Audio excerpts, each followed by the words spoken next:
할렐루야, 좋은 아침입니다. 매일 아침 우리 고린도전서를 생각해 보는 중에 있는데요. 계속해서 함께 나누고 계시는 분들 아시겠지만 교회에 대한 이야기들을 좀 계속해서 하고 있습니다.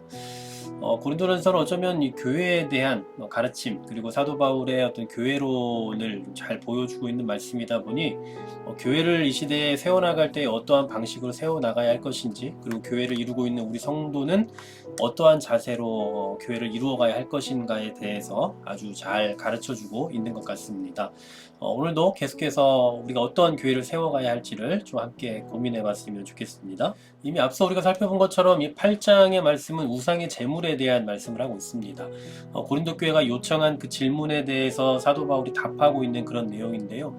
구체적으로 이 우상에게 바쳐진 제물을 먹어야 하느냐 아니면 말아야 하느냐, 먹을 수 있느냐 먹을 수 없느냐, 이 그 문제가 지금 고린도 교회에 있었다는 걸 알 수가 있습니다. 사도 바울은 이 우상을 숭배하는 사람들 뒤에 약한 영들이 그 영향력을 발휘하고 있다는 사실을 잘 알았을 겁니다.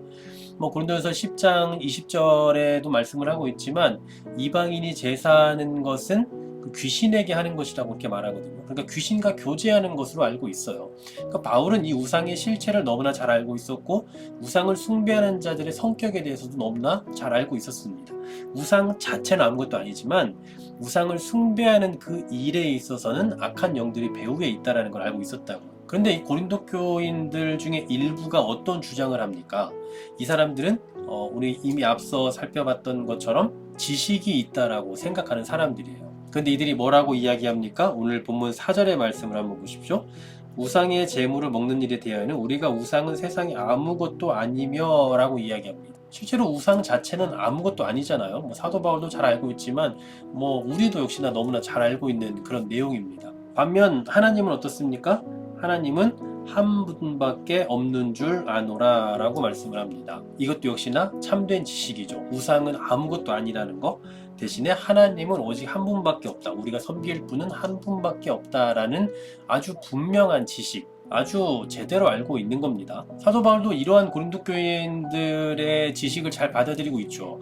이런 우상과 하나님에 관한 지식은 바른 지식이다라고 사도 바울도 인정하고 있을 거란 말입니다. 그리고 계속해서 이제 하나님이 어떤 분이시고 예수님이 어떤 분인가에 대해서 말씀을 하는데요. 5절 말씀해 보시면 비록 하늘에나 땅에나 신이라 불리는 자가 있어 많은 신과 많은 주가 있다라고 이야기합니다. 이것은 바울의 생각을 말하는 게 아니라 그 당시에 이 헬라 세계의 종교적인 어떤 그 상태를 이야기해 주는 거죠. 그들은 이렇게 많은 신과 많은 주가 있다라고 여긴다고요. 그런데 6절에 보십시오. 그러나 우리에게는 한 아버지 곧 한 하나님 곧 아버지가 계시니 만물이 그에게서 났고 우리도 그를 위하여 있고 라고 말씀합니다.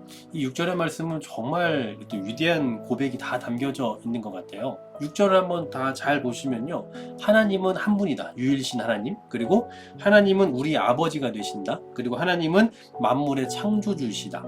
그리고 주님은 한 분 예수 그리스도시다. 그리고 만물은 예수 그리스도로 말미암아 창조되었다. 그리고 마지막 6번째로 우리는 예수 그리스도로 말미암아 구원받았다. 이 모든 것을 6절 한 절의 말씀에서 다 말씀하고 있어요. 그러니까 이 신앙 고백은 정말 중요한 고백의 내용이고, 또 예수님을 믿는 사람이라면 누구나 다 가져야 되는 그런 지식일 겁니다. 이 지식을 가지고 있다면 감히 만물을 신으로 섬길 수가 없죠. 근데 지금 뭐가 문제인 겁니까? 이 지식이 문제인 게 아니에요. 문제는 이 지식을 잘못 사용하고 있다는 거죠. 이 참된 지식을 가지고 교회를 세우는 데 사용하는 것이 아니라 약한 형제들을 판단하고 넘어지게 하는 데에 사용하고 있다는 거. 이게 바로 문제인 겁니다.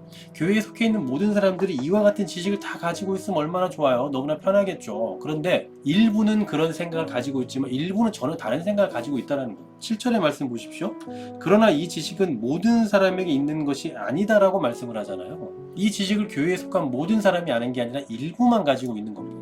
반대로 어떤 이들 이 지식을 갖지 않은 어떤 이들은 어떤 사람입니까? 이제 나중에 보면 알 수 있지만 믿음이 약한 사람을 말하거든요. 이 사람들은 지금까지 우상에 대한 습관이 있다라고 말씀해요. 이런 습관 가운데 살다가 예수님을 믿고 있는 상황이기 때문에 우상의 제물로 알고 먹는다라는 사실입니다. 이들이 가진 습관은 어떤 겁니까? 우상은 어떤 영적인 힘을 가지고 있는 실제적인 존재라고 생각하고 있는 거예요.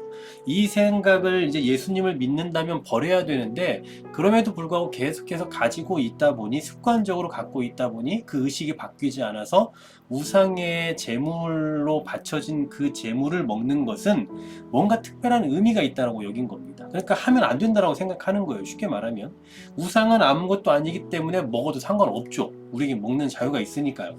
하지만 이 습관을 가진 사람들에게 그 일은 어마어마하게 큰 일로 여겨졌다라는 겁니다. 지금 사도 바울은 이런 사람들, 이 믿음이 약한 사람들을 옹호하는 게 아닙니다. 그렇지만 이들을 우습게 생각하고 깔보는 것도 용납하지 않아요.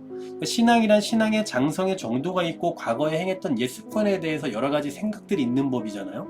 이런 것들을 벗어버리려면 꽤 많은 시간들이 필요합니다. 성화의 과정이 필요한 거예요. 하나님의 말씀으로 인해서 하나하나 벗겨지는 그 과정이 필요한 거거든요.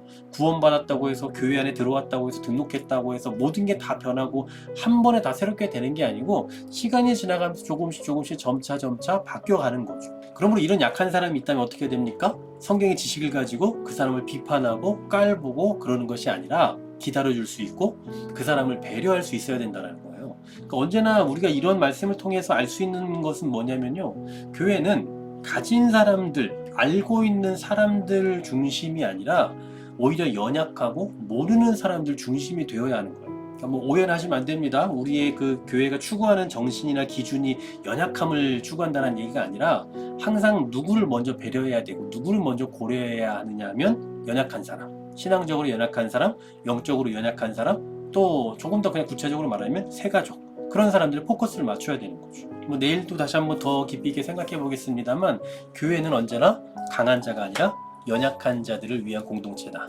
그들을 먼저 고려하고 배려할 수 있어야 한다 라는 것을 기억하시면서 여러분들이 섬기고 있는 그 교회를 향한 우리는 어떠한 마음을 가지고 있고 그리고 교회는 과연 어떤 이들을 중심으로 세워져 가고 있는지, 연약한 자인지 아니면 강한 자인지, 후자의 모습이라면 건강한 교회의 모습은 아니지 않을까라는 생각을 해보면서 우리가 섬기는 그 교회를 연약한 자들을 위한 또 연약한 자들을 배려할 수 있는 그 공동체로 세워갈 수 있는 지혜가 있기를 간절히 소망합니다. 하나님 감사합니다. 교회에는 연약한 자들이 참 많이 있습니다. 또 그것이 마땅하고 당연한 일일 것입니다. 이제 가진 자들이 지식이 있다라고 말하는 자들이 연약한 자들을 더 배려할 줄 알고 또 더 고려할 줄 아는 그런 지혜를 허락하여 주시고 그렇게 교회를 세워갈 수 있는 능력을 우리에게 허락하여 주시옵소서. 예수 그리스도의 이름으로 기도하옵나이다. 아멘.